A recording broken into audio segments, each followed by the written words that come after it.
کیا سمجھتے ہیں، اتنے بیوقوف آپ سمجھتے ہیں ہندوستان کے کہ آپ نے 4 دفعہ ان کے ساتھ جھگڑے کیے، لڑائیاں کی، آرٹلری اٹیک کیے، ٹینک بیٹلز کی، ایئر کرافٹ کی اسٹرافنگ ہوئی، اور آپ چاہتے ہیں کہ وہ چپ کر کے بیٹھا رہے؟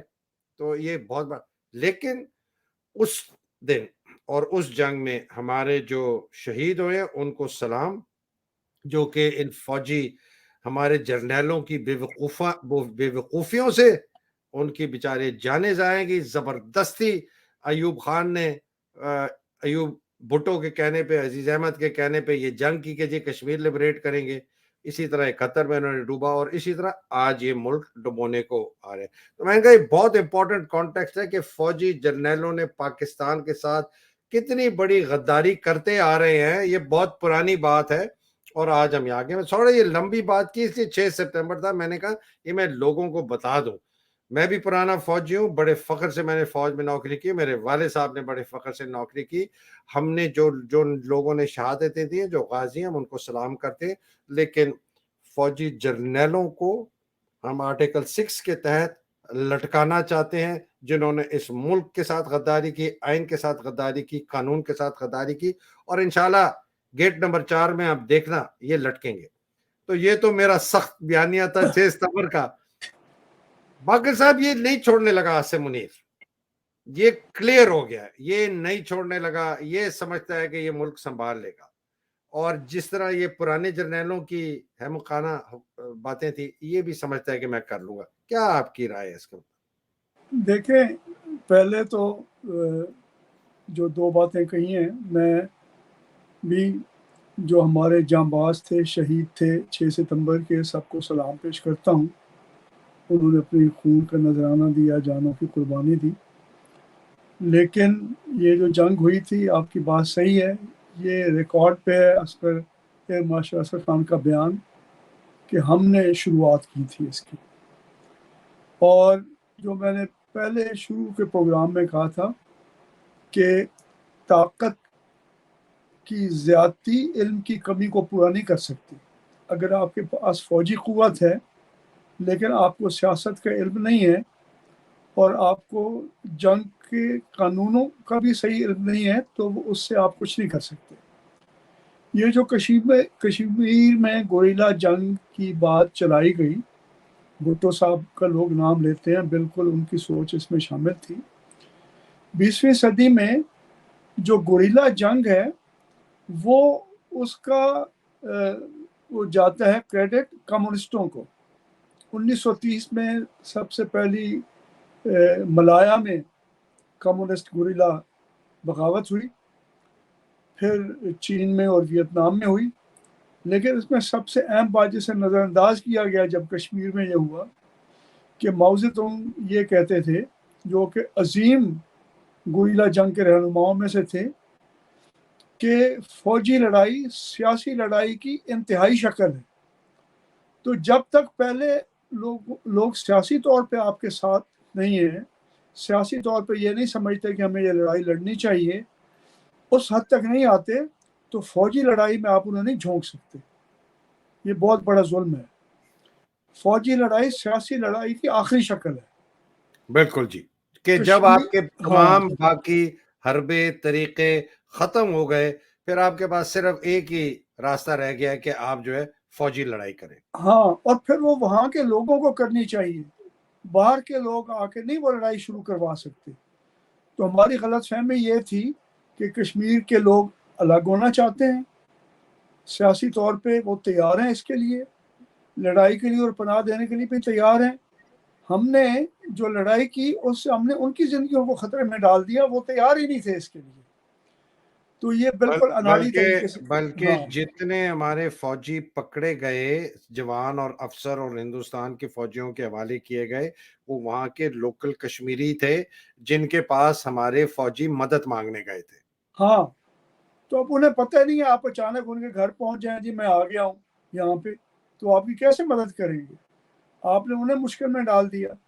تو پہلی بات تو یہ ہے.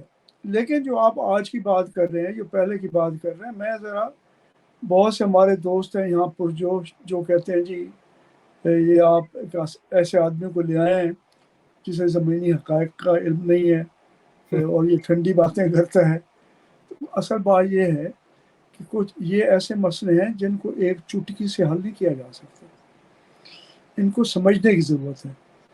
تو ایک بنیادی اہم بات ہے جو پاکستان کے بارے میں بھی صحیح ہے, اور 1992 تک جن ملکوں کو ہم تیسری دنیا کے ملک کہتے تھے اور اب ہم انہیں گلوبل ساؤتھ کہتے ہیں, عالمی جنوب, ان تمام ملکوں کے لیے صحیح ہے. یہ ذرا سمجھنے کی ضرورت ہے میرے نوجوان پرجوش دوستوں کو. انگریز نے کیا کام کیا یہاں؟ انگریز نے 4 ادارے بنائے. انہوں نے فوج بنائی, فوج اور پولیس امن و امان کے لیے.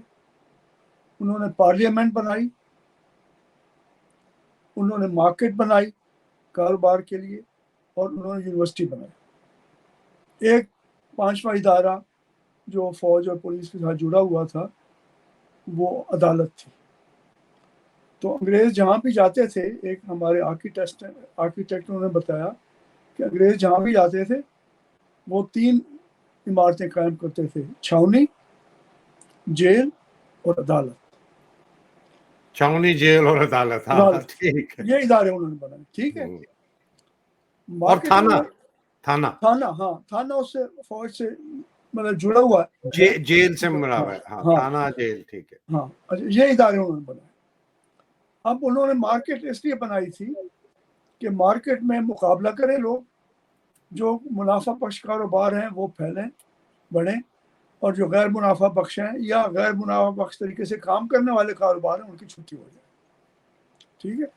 اسے کہتے ہیں سیلف کریکٹنگ میکینزم, کہ سرمایہ داری نظام اس پہ چل رہا ہے کہ مارکیٹ خود اپنے آپ کو ٹھیک کرتی ہے اگر اس میں غلطی ہو.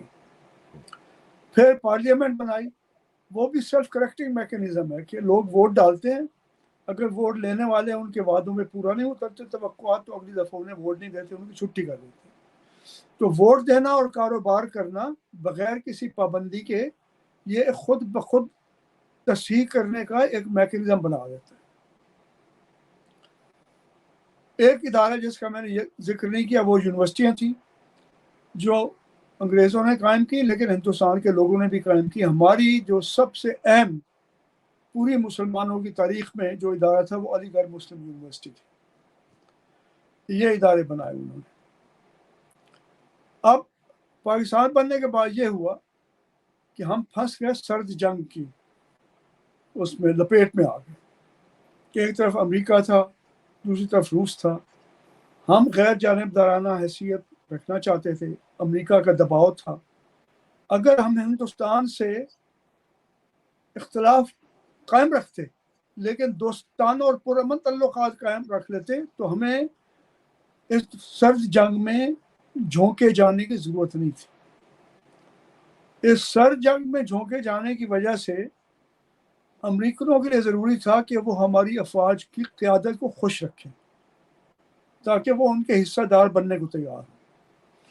اور ہماری قیادت تب رہ سکتی تھی اقتدار میں اگر وہ کاروباری طبقے کو خوش رکھے اور سیاستدانوں کو خوش رکھے. اور کاروباری طبقے کو خوش رکھنے کا یہ طریقہ تھا کہ وہ ڈنڈی ماریں. جو نامنافع بخش کاروبار ہیں ان کو سبسڈیز دے دیں, جو منافع بخش کاروبار ہیں ان کا جیب کاٹ لیں.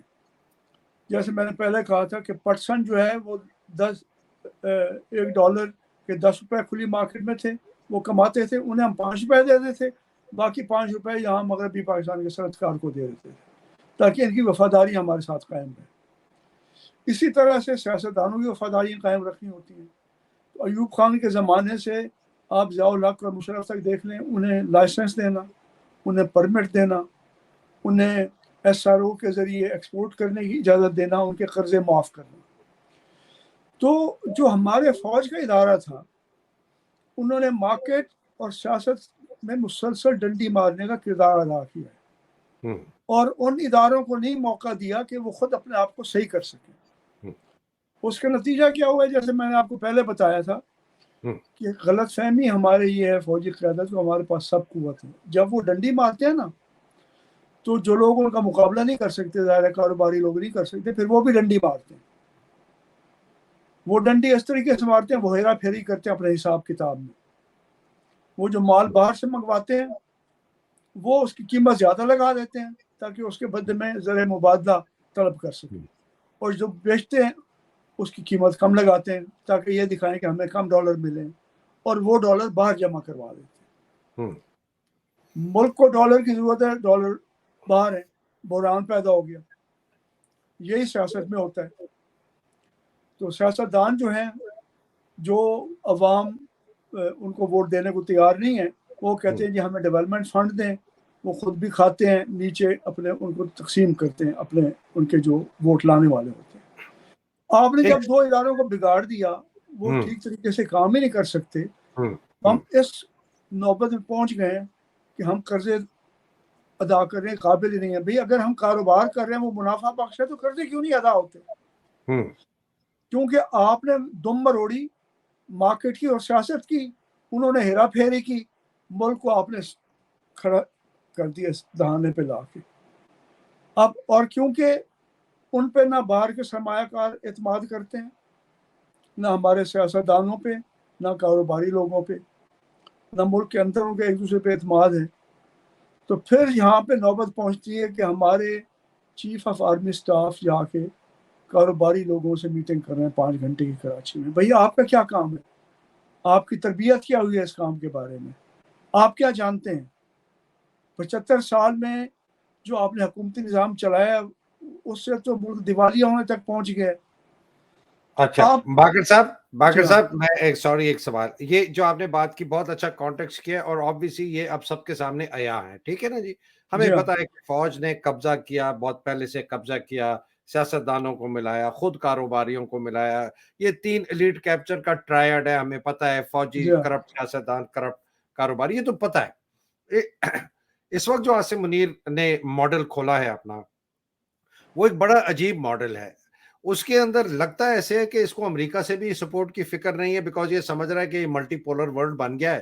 امریکہ بھی تھوڑا کمزور ہے، چائنا ہے، تو میں جی ان لوگوں سے، اگر مجھے مدد ملے گی گلف کنٹری سے، میں وہاں سے لوں گا. یہاں سے جو یہ 75-100 بلین ڈالر کی بات کرتا ہے لانے کا، میں وہاں سے لے آؤں گا. اس کو میری نظر ہے، مجھے جو نظر آ رہا ہے، اس کو صرف 2 چیزوں کی فکر ہے کہ میری جو فوج ہے یہ میرے سے خوش رہے، کہ اندر سے کوئی آ کے اس کو پھڑکا لا دے.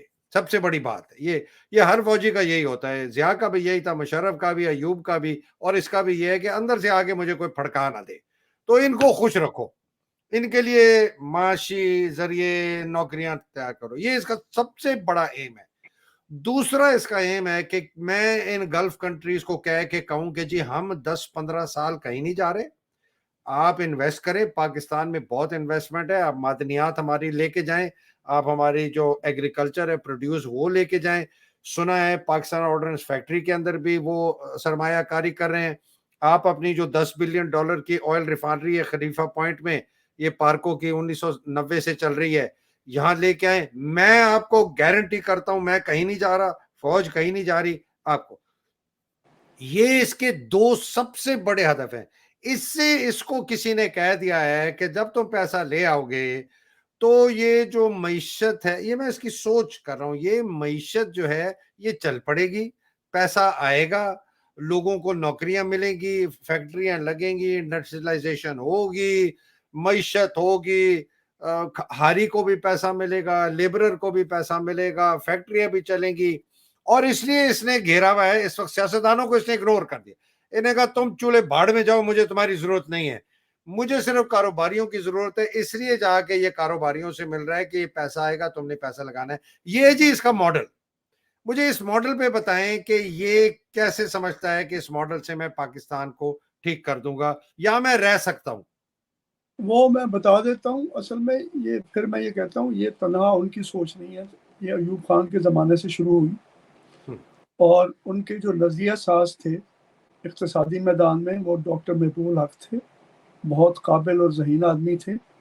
لیکن وہ جو شیخ سعدی کا کہنا ہے کہ اگر آپ نے دیوار کی پہلی اینٹ ٹیڑھی رکھ دی تو پوری دیوار ٹیڑھی ہو جائے گی. تو جس نظریے کی بنیاد محبوب الحق نے رکھی کہ جناب غیر ملکی امداد سے آپ جو بچت کی کمی ہے وہ بھی دور کریں، اور زر مبادلہ کی، اور آپ کاروبار کو منافع بخش بنا دیں، اسے تحفظ دے کے اس کا باہر سے مقابلہ نہ ہو۔ اس کا نتیجہ یہ ہوا کہ 22 گھرانے تو بن گئے، لیکن مقابلہ کرنا نہیں سیکھا ہمارا کاروباری طبقے نے۔ بھٹو صاحب نے آگے اس کی بالکل ہی بساط لپیٹ دی۔ لیکن بنیادی بات یہ ہے کہ آپ جو مارکیٹ ہے اور جو پارلیمنٹ ہے، اس کو اگر آپ فوج کے تابع کریں گے وہ غیر منافع بخش ہو جائے گی، وہ ترقی کی طرف لے کے نہیں جائے گی، ترقی کا آپ راستے میں رکاوٹ ڈال دیں گے۔ یہ بنیادی بات ان کے لیے سمجھنا ضروری ہے، یہ ان کے کرنے کا کام نہیں ہے۔ جو لوگ سمجھ گیا، کاروبار لیکن یہ تو ہم ان کو ایڈوائز نہیں کر رہے ہیں جناب علی فیاض باقر صاحب، میں آپ سے پوچھ رہا ہوں کہ وہ یہ کر رہے ہیں، وہ مارکیٹ کو بھی تباہ کر رہے ہیں، وہ سمجھتے ہیں تباہ نہیں کر رہا، میں پیسہ لے کے آ رہا ہوں۔ وہ پارلیمنٹ کو بھی تباہ کر رہے ہیں، ووٹ کو بھی تباہ کر رہے ہیں، سیاسی قوتوں کی تباہ کر رہے ہیں، وہ سمجھتے ہیں ان کی وجہ سے مصیبت ہے۔ میں فوج کو، میرے پاس طاقت ہے، ان کے پاس صرف ایک حربہ ہے، ایک، وہ ہے طاقت۔ میں طاقت کا استعمال کروں گا، بندوق لگاؤں گا لوگوں کو، لوگ ڈر جائیں گے، اگر کوئی زیادہ بولا میں زیادہ طاقت استعمال کروں گا۔ میں موٹی بات کرتا ہوں، 2 باتیں کرتا ہوں۔ موٹی پہلی بات تو یاد ہے کہ طاقت کے ساتھ میرٹ والے لوگ ساتھ نہیں دیتے، طاقت کا کرپٹ لوگ ساتھ دیتے۔ تو اگر آپ طاقت سے کام لیں گے تو انہیں کرپٹ لوگوں پہ آپ ہاتھ مضبوط کریں گے، اس کو مزید تباہی کی طرف لے کے جائیں گے۔ پہلی بات، آپ اس گڑھے سے نکال نہیں سکتے۔ دوسرا، اب جب وہ سوچ رہے ہیں، وہ اگر میں عام بالکل سادہ مثال دوں، وہ کہتے ہیں جی آپ بکرا بھوننے کے لیے اپنی جھونپڑی جلا دیں۔ بکرا تو بھون جائے گا لیکن جھونپڑی جل جائے گی۔ تو اب یہی ہو رہا ہے، کیونکہ جو ہم نے قرضے اکٹھے کیے ہیں، چاہے وہ دفاعی بجٹ کے لیے ہیں جو انتہائی نامناسب حد تک بہت زیادہ تھا، ہم نے اپنے وسائل کے مطابق اور ضرورتوں کے مطابق اس کو نہیں رکھا۔ ہمیں اسمارٹ اسٹریٹجی رکھنی چاہیے تھی، اور اسمارٹ باقر صاحب ہم پھر وہ جاتے ہیں کہ یہ کرنا چاہیے تھا، وہ کرنا چاہیے تھا۔ I'm sorry، میں اب جو ہو رہا ہے میں آپ کو بتا رہا ہوں، I am focused on the here and now۔ اب یہ جو سوچ ہے، باقر صاحب is very important۔ دیکھیں، ہم مسئلے کو سمجھ چکے ہیں، ہمیں بار بار ریپیٹ کرنے کی مسئلے کی نہیں ہے، ہمیں یہ بھی پتا ہے کہ یہ میں جو سوال آپ سے پوچھنا چاہ رہا ہوں نا، میں سوال آگے کا پوچھ رہا ہوں، آپ آگے کا بتائیں۔ کہ میں ابھی آپ کو ایک کل کی بات بتاتا ہوں۔ Air chief marshal Tahir but, ہمارے 2 یا 3 چیف مارشلز پہلے F-11 پارک میں رات کو 9 بجے واک کر رہے تھے، یہ بالکل مصدق، یہ کنفرم خبر ہے، اپنے 2 پرسنل گارڈز کے ساتھ، جو کہ میرا خیال ہے حکومت نے پرووائڈ کیے ہوں گے۔ موٹر سائیکل والے آئے، گولیاں ماری، ان کو مارنا چاہتے تھے، وہ بچ گئے۔ دونوں گارڈوں کو گولیاں لگی ہیں، ہسپتال میں سیف ہیں۔ یہ F-11 ہے۔ 9 بجے شام کو اسلام آباد میں 2 موٹر سائیکل پہ لوگ آ کے air chief marshal retired Tahir but کے اوپر گولیاں چلاتے ہیں، ان کے دونوں گارڈ کو زخمی کرتے ہیں۔ میں اس قسم کی دیکھ رہا ہوں چیزیں۔ اب یہ نہیں پتا وہ فون چرانے آئے تھے، یا وہ کوئی ویسے ڈکیت تھے، یا ان کی کوئی ذاتی دشمنی تھی طاہر بٹ کے ساتھ، یا وہ تخریب کاری کرنا چاہ رہے تھے، یا وہ جو فوج کے خلاف مہم شروع ہو گئی ہے اس کا ایک حصہ تھے۔ لیکن جو خطرناک بات یہ ہے کہ وہ اسلام آباد میں آ کے گولیاں چلا گئے ایک 4 star retired air chief marshal K اوپر، اس کے دونوں گارڈ کو زخمی کر گئے۔ یہ اتنی پریکیریس سچویشن ہے۔ جی سر، آپ کی بات ٹھیک ہے۔ دیکھیں، بات یہ ہے اس وقت کیونکہ انہوں نے قرضے واپس کرنے، زر مبادلہ کے ذخائر ان کے پاس کافی نہیں ہیں، اس کا حل یہ نکال رہے ہیں کہ بلوچستان، اور دیکھیں آپ موجودہ کابینہ میں وزیر اعظم یہ بلوچستان سے زیادہ لوگ لائے ہیں، کیونکہ بلوچستان کی زمین یہ لیز پہ دینے کا پروگرام رکھتے ہیں، اور ان کی معدنیات کے ذخائر جو ہے ان سرمایہ کاروں کے حوالے کرنا چاہتے ہیں جن کی طرف ان کی نظر ہے، چاہے خلیج کی ریاستیں یا سعودی عرب، بالکل وہ پتہ ہے سر، اس کے ذریعے سے یہ قرضے ادا کرنا چاہتے ہیں۔ جی وہ پتہ ہے، جی بالکل ٹھیک۔ ہاں، وہ ان کا خیال ہے اس سے قرضے ادا ہو جائیں گے، وقتی طور پر ہماری جان چھوٹ جائے گی، ملک چل پڑے گا۔ لیکن جو لوگ اس چکی میں پس رہے ہیں وہ اور بھی مزید پستے رہیں گے، ان کے لیے کوئی اور راستہ نہیں چھوڑیں گے سوائے اس کے اگر یہ